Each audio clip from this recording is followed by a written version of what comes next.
Good morning. So I'm continuing to talk about the Dhammapada, and yesterday I talked about a few of the verses from the hatred section, and there's another couple of verses from that section I wanted to talk about. So this is verse 227. This is an old rule. The silent man is blamed. He who talks much is blamed, and they blame him who speaks little. There is nobody in the world who is never blamed. So as we know, blame is one of the 8 worldly winds. Praise and blame, they're the pair of the worldly winds that this refers to. And, it's just telling us that there is no way that we can escape blame, no matter what. And it's something that really does drive us, doesn't it, in relation to other people, this part of our competitiveness. We want to be praised, we want to be appreciated, and so on. Of course, there's nothing wrong with wanting to be appreciated, but it's the wanting and the way that we want, the way that our self-esteem, you could say, almost relies on wanting to be praised, wanting to be recognised, and how difficult we find it when we're blamed, especially if there is little cause for the blame. So I think this tells us something about how we fail to take responsibility a lot of the time, and we want to we want to put that responsibility onto other people. And it can happen in the smallest ways. Obviously, it happens in very big ways as well.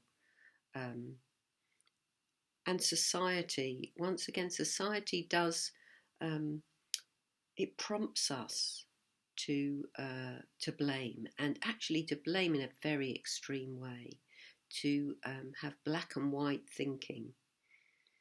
And black and white thinking is very dangerous because it points the finger at others and absolves us, you could say, from taking any responsibility. So I have talked about this before, but it's something that I noticed in myself some years ago, and particularly I think it relates to those people closest to us, because it's very easy to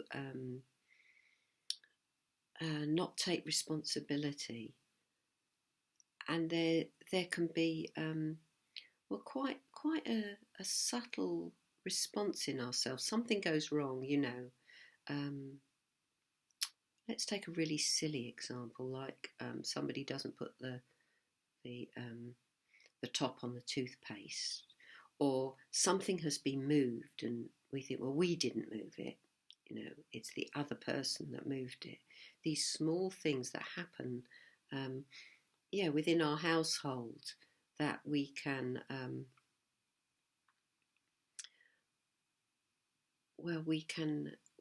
we can just immediately think, nothing to do with me, I didn't do that, I wouldn't do that, I never do that. Don't we? Are we really sure that we never do that? Are we sure that we haven't just mislaid something ourselves rather than somebody else has moved it? So of course, this all amounts to awareness again, doesn't it? Can we be aware enough of what's going on in our mind? Can we see that as a negative state of mind? Just the tiniest little tut, when I wish I wouldn't do that. I wish they'd just leave things alone. Whatever it is, that little tweak of emotion, it seems so small, doesn't it? But those feelings can grow very big, and they do. They do grow very big, that blaming. So, the bottom line is we need to take responsibility for our states of mind, for the way that we can blame other people for everything that goes wrong Yeah, I was just thinking of one of the.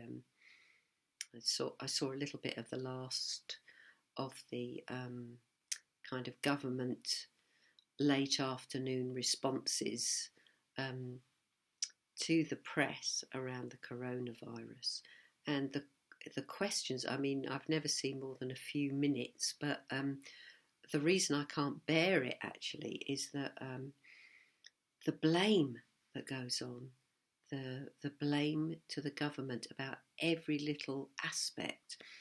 And yesterday there was a question: can the government assure us that it was something like, if there's another wave, it's their responsibility because they've eased up things. I mean, basically they can't win. Whatever they do is going to be wrong. Whatever they do is going to be blameworthy.